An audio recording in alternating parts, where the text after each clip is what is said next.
በስመ አብ ወወልድ ወመንፈስ ቅዱስ አሃዱ አምላክ አሜን። ሕዝቤን እንደ እንጀራ የሚበሉ አያውቁምን? ቃሉ የእግዚአብሔር ነው። አባቶች ካህናት፣ ወንድሞች ዲያቆናት፣ ምእመናን፣ አባቶች፣ እናቶች፣ ወንድሞች፣ እህቶች፣ እግዚአብሔር አምላክ የሚወዳችሁ ሕፃናት ጭምር የአብ ጸጋ፣ የወልድ ቸርነት፣ የመንፈስ ቅዱስ ኅብረት አንድነት፣ የድንግል ማርያም አማላጅነት በሁላችን አድሮ ይኑር። እንደምን አላችሁ? ባላችሁበት ሁሉ ሰላምና ጸጋ፣ ረድኤትና በጎነት ይደረግላችሁ። ይልቁንም በመከራ፣ በጦርነት፣ በረሃብ፣ በቸነፈር፣ በእርዛት፣ በቀጠና ውስጥ ለምትገኘው ለሀገራችን ኢትዮጵያ አይነ ምሕረቱን ይመልስልን። ረድኤተ እግዚአብሔርን አጋዥ በማድረግ አሁን የተናገርኩትን የእግዚአብሔር ቃል አስታውሳለሁ። ለእኔ ጥበቡን ማስተዋል እንዲያድለኝ በጸሎታችሁ አስቡኝ። ለእናንተም አስተዋይ ልቡናን ያድላችሁ። መዝሙር 13 ላይ ነው ይሄ ቃል የሚገኘው። መዝሙር 13 ሲጀምር ይብል አብድ በልቡ አልቦ እግዚአብሔር ይላል። ምን ማለት ነው? ሰነፍ በልቡ አምላክ የለም ይላል። ሰነፍማ ንጉሥ ሰናክሬም። መዝሙር 13 የንጉሥ ሰናክሬምን ጥፋት፣ ክፋት፣ ትዕቢት፣ ድፍረትና የደጉን ንጉሥ የሕዝቅያስን ሕይወት የሚያሳይ ነው። መንፈስ ቅዱስ በእኔም በእናንተ ላይ ይደር። እመቤታችን አትለየን። እንዲህ ይላል ቃሉ ሲጀምር፣ ሰነፍ በልቡ አምላክ የለም ይላል። በስራቸው ረከሱ፣ ጎሰቆሉ። በጎ ነገርን የሚሰራ የለም። የሚያስተውል እግዚአብሔርንም የሚፈልግ እንዳለ ያይ ዘንድ እግዚአብሔር ከሰማይ የሰው ልጆችን ተመለከተ።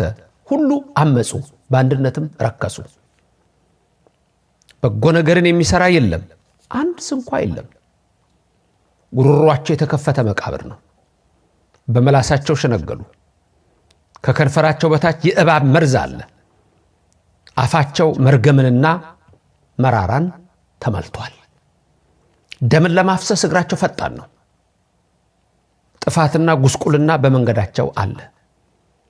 የሰላምን መንገድ አላወቋትምና እግዚአብሔርን መፍራት በዓይናቸው ፊት የለም። ሕዝቤን እንደ እንጀራ የሚበሉ ኃጢአትን የሚሰሩ ሁሉ በውኑ አያውቁምን? እግዚአብሔርንም አይጠሩትም።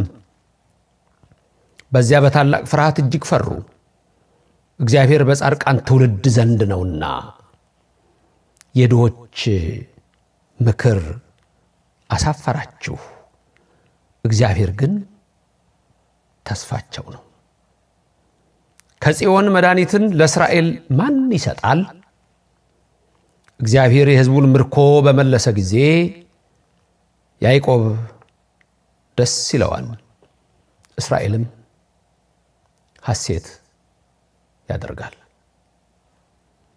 እንደነገርኳችሁ ይህ ስለ ሕዝቅያስ የተነገረ በእንተ ሕዝቅያስ የተባለ ከ150ው መዝሙር ከ10 አርዕስት አንዱ የሆነ ታላቅ ቃል ነው።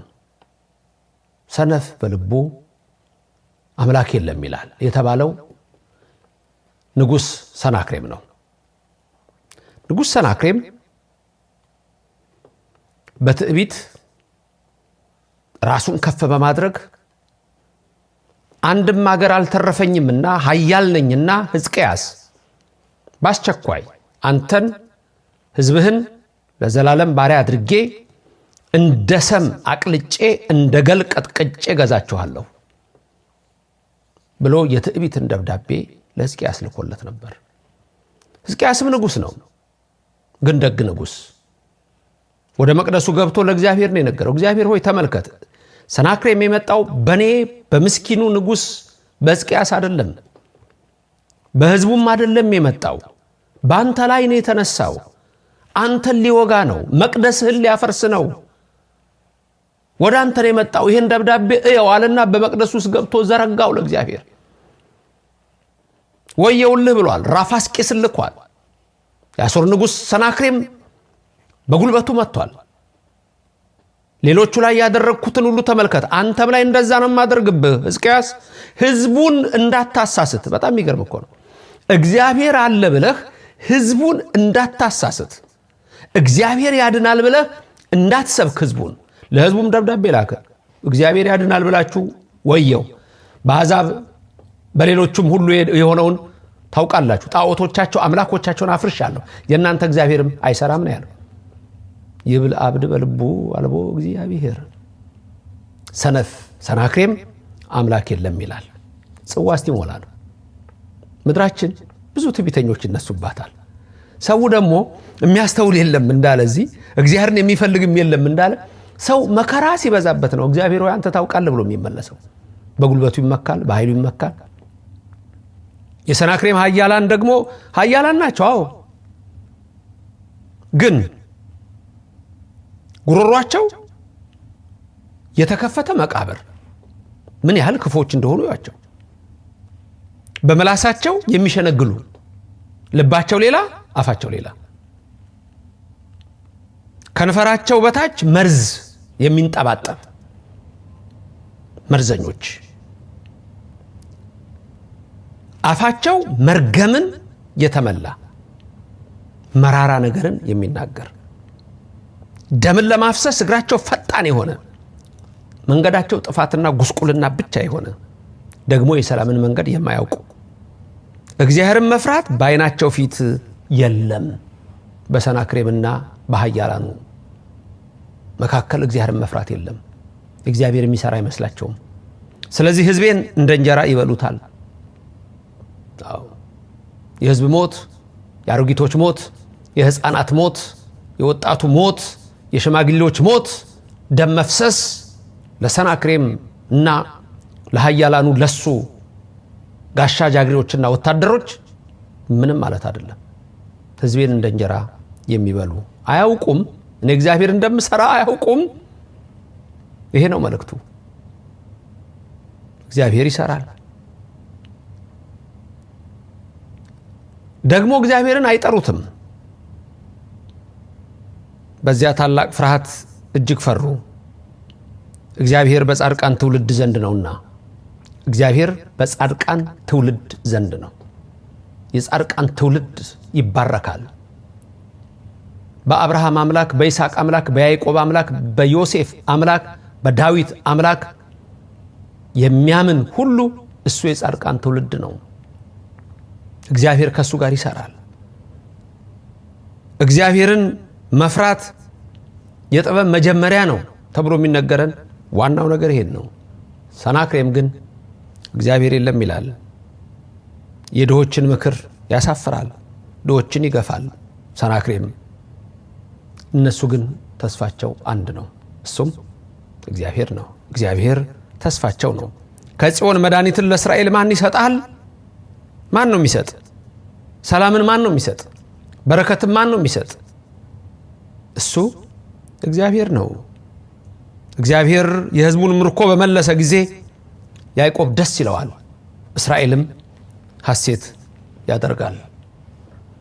ሰናክሬም መጣ። ሕዝቅያስ ደብዳቤውን በመቅደስ ውስጥ ገልጦ ለእግዚአብሔር ሰጠ። 185,000 ሰራዊት ይዞ ገሰገሰ። ከአሦር ተነስቶ መጣ። ነነዌን አልፎ መጣ። ኢየሩሳሌምን ከበባት። ለሕዝቅያስ ከሰማይ ድምጽ መጣ። ድምጹም የእግዚአብሔር ነው። ሕዝቅያስ የዳዊትን ከተማ አድናታለሁ፣ ስሜ የሚጠራባትን ኢየሩሳሌም አድናታለሁ፣ ከሰናክሬም እጅ አድንሃለሁ። ሰናክሬም ወሬ ይሰማል። ስለዚህ እግዚአብሔር ድንቅ ነገር እንደሚያደርግ ለሕዝቅያስ ነገረው። ሕዝቅያስም እግዚአብሔር ያለውን አመነ። አንዳች ጦር ሳይመዘዝ ሕዝቅያስ ጸሎቱን ወደ ሰማይ ስለላከ እግዚአብሔር መልአኩ ሚካኤልን ላከው።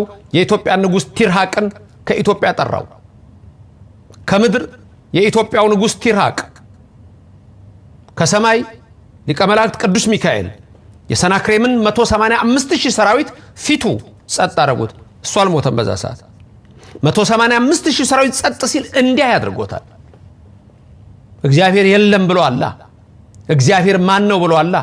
ማን ነው የሚያድንህ ሕዝቅያስ ብሎ አላ። ማን ነው የሚያድንህ እስራኤል ብሎ አላ። ያንተ እግዚአብሔር ብሎ አላ። ሌሎቹ እንዳጠፋሁት እሱንም አጠፋለሁ ብሎ ነው የመጣው። ይብል አብድ በልቡ አልቦ እግዚአብሔር። ሰነፍ በልቡ እንዲህ ይላል፣ አምላክ የለም ይላል። እማያምን ከሃዲ እግዚአብሔር የለም ይላል። እግዚአብሔር አይሰራም ይላል ነው። ፀሐይና ጨረቃን የሚያፈራርቅ እግዚአብሔር፣ ቀንና ሌሊትን የሚያፈራርቅ እግዚአብሔር፣ በጋና ክረምትን የሚያፈራርቅ እግዚአብሔር፣ እነሆ እርሱ አዕዋፍን የሚመግብ እግዚአብሔር፣ አራዊትን የሚመግብ እግዚአብሔር፣ እንስሳትን የሚመግብ እግዚአብሔር፣ ሰማይን ያለ ምሰሶ የዘረጋው እግዚአብሔር፣ ምድርን በውሃ ላይ ያለ ካስማ ያጸናው እግዚአብሔር ስለ ሕዝቡ ይነሳል። ሕዝቤን እንደ እንጀራ የሚበሉትን እኔ እግዚአብሔር ኃይሌን እልካለሁ። 185,000 ሰራዊት ጸጥ አለ። ሰናክሬም 185,000 ሰው ጸጥ ሲል አየ። እግዚአብሔር ሲሰራ እንዲህ ነው። ጽዋ ሲሞላ እንዲህ ነው። እግዚአብሔር ታላቅ አምላክ ነው። ስለ መቅደሱ ይቆረቆራል እግዚአብሔር። ስለ ድሆች ይቆረቆራል እግዚአብሔር። ስለ ሕፃናት ይቆረቆራል እግዚአብሔር። ስለ ምስኪኖች ይቆረቆራል እግዚአብሔር። ልባችን ሲመለስ እግዚአብሔር ይሰራል። ሰናክሬም 185,000 ሰራዊት ጸጥ አለ። ሮጦ ወደ ሀገሩ ተመለሰ። የገዛ ልጆቹ ሕዝቡን አስጨርሰህ 185,000 ሰራዊት አስጨርሰህ ከማይጋፉት ከእግዚአብሔር ጋር ተጣልተህ ከደጉ ሰው ከሕዝቅያስ ጋር ተጣልተህ እኛ በማላይ እንድንነግስ ነው አሉ። በዘነዘና ቀጠቀጡት። አልበቃ ቢላቸው በሰይፍ ቆራረጡት። ሮጦ ደግሞ የገባው ጣዖቱ ቤት ነበረ። ወደ ናሳራክ ነበር የገባው። ወደ ጣዖት ነበር የገባው። በዛ በዘነዘና ቀጥቀጠው በሰይፍ ቆርጠው ጣሉት። ሕዝቤን እንደ እንጀራ የምትበሉ ይሄን አታውቁምን? ሰናክሬም ይሄን አታውቁምን? ሕዝቅያስስ ማን በረከት እንደሚሰጥ አወቅ? ሕዝቅያስማ ያውቃል። እኔና እናንተ ዛሬ እንወቅ። ግሩም እግዚአብሔር ግሩም ነገሩን ያደርግልን። ለዓለም ሁሉ ሰላም ይስጥልን። እግዚአብሔር ማንም እንዲሞት አይፈልግም። ሁሉም በአርአያውና በአምሳሉ የፈጠረው ስለሆነ ሁላችን ደግ እንድንሆን ልባችንም ቅን እንዲሆን እግዚአብሔር ይሻል። ቅን የማይሆኑ ሰዎች ግን መልሳለሁ እግዚአብሔር። ደግ ነው። ደግ ስትሆኑ እግዚአብሔር ይሰራል። ክፉ ስትሆኑ ይሰራባችኋል። እግዚአብሔር የሚሰራበት ቀን ስላለ ሰነፍ ሰናክሬም አምላክ የለም ይላል። አሳየው አምላክ አለ። ዛሬም እግዚአብሔር ሀገራችን ኢትዮጵያ ሃይማኖታችንን የሚጠብቅልን በክርስትና በኦርቶዶክስ ትምህርታችን ደግሞ ለኦርቶዶክሱ ለክርስቲያኑ ብቻ አይደለም ለሌሎች ሁሉ ሞትን ክፉ ሞት እንዳይሞቱ ቤተክርስቲያን ለሁሉም ትጸልያለች። ትልቅ ቤተክርስቲያን ኦርቶዶክስ ተዋህዶ ክርስትና ሰው ሁሉ እንዲሞት አትፈልግም። ሰው እድሜ ጠግቦ ሰው ኖሮ ሰው በደስታ ኖሮ እንዲያልፍ ነው ጸሎቷ። አሁንም ምሕረቱን ቸርነቱን ይላክልን። የተከበራችሁ ክርስቲያኖች የሰማችሁትን ትምህርት ትውልድ ሁሉ እንዲደርሰው ከኔ ጋር አብራችሁ ስሩ። የእግዚአብሔር ቃል ለሁሉ ይድረስ። ላይክና ሼር አድርጉ። አዲስ ሆናችሁ ደግሞ ዛሬ መጣችሁ ሰብስክራይብ አድርጉና የእግዚአብሔር ቤተሰቦች ሆናችሁ የእግዚአብሔርን ቃል ስሙ። በዚህ አጋጣሚ ነገ የሚሰጠው ትምህርት ሰኞ የሚሰጠው ትምህርት እንዲያመልጣችሁ አልፈልግም። ማንም ክርስቲያን እንዲያመልጠው አልፈልግም። ማንም የድንግል ማርያም ክብር እንዲነካ የማይፈልግ ይሄ ትምህርት እንዲያመልጠው አልፈልግም። በሌላ እምነትም ያላችሁ ሰዎች የተሳሳተ አመለካከታችሁ ከየት እንደመጣ የእንግሊዘኛው መጽሐፍ ውስጥ እንዴት ገደል እንደሚከት የነገውን ትምህርት ተከታተሉ። ከዛ የሰኞውን ትምህርት ማረጋገጫ አድርጉት። ዛሬ ይሄን ነግሬያችኋለሁ። የሰማችሁ ሁሉ ሌላው ማሰመታችሁ በነገው ትምህርትና በተነጎዳው ትምህርት እግዚአብሔር የሚያሳየን ትልቅ ትምህርት አለ። ስለ ድንግል ማርያም በድንግልና ጸንሳ መውለዷን እንዴት ዓለም እንደረከሰ፣ ለምን እንደረከሰ፣ ለምን እንደቆሸሸ የምናይበት ነው። ለዛሬ ግን ሕዝቤን እንደ እንጀራ የምትበሉ እወቁ አለሁ ይላል እግዚአብሔር። አሜን። እመቤታችን አትለያችሁ። የልባችሁ ሐሳብ ይፈጸም። ሰላም ለኢትዮጵያ፣ ሰላም ለአፍሪካ፣ ሰላም ለመላው ዓለም ይሁን። የምትመኙትን ሁሉ ያርግላችሁ ከኃጢአት በስተቀር። ስትገቡም ስትወጡም ክፉ አይንካችሁ። አነሳስቶ ላስጀመረን አስጀምሮ ላስፈጸመን ኃያል አምላክ ክብር ምስጋና ይግባው። ልዑል እግዚአብሔር ይባርካችሁ፣ ፊቱንም ያብራላችሁ። ሰላም ሁኑልኝ። አሜን።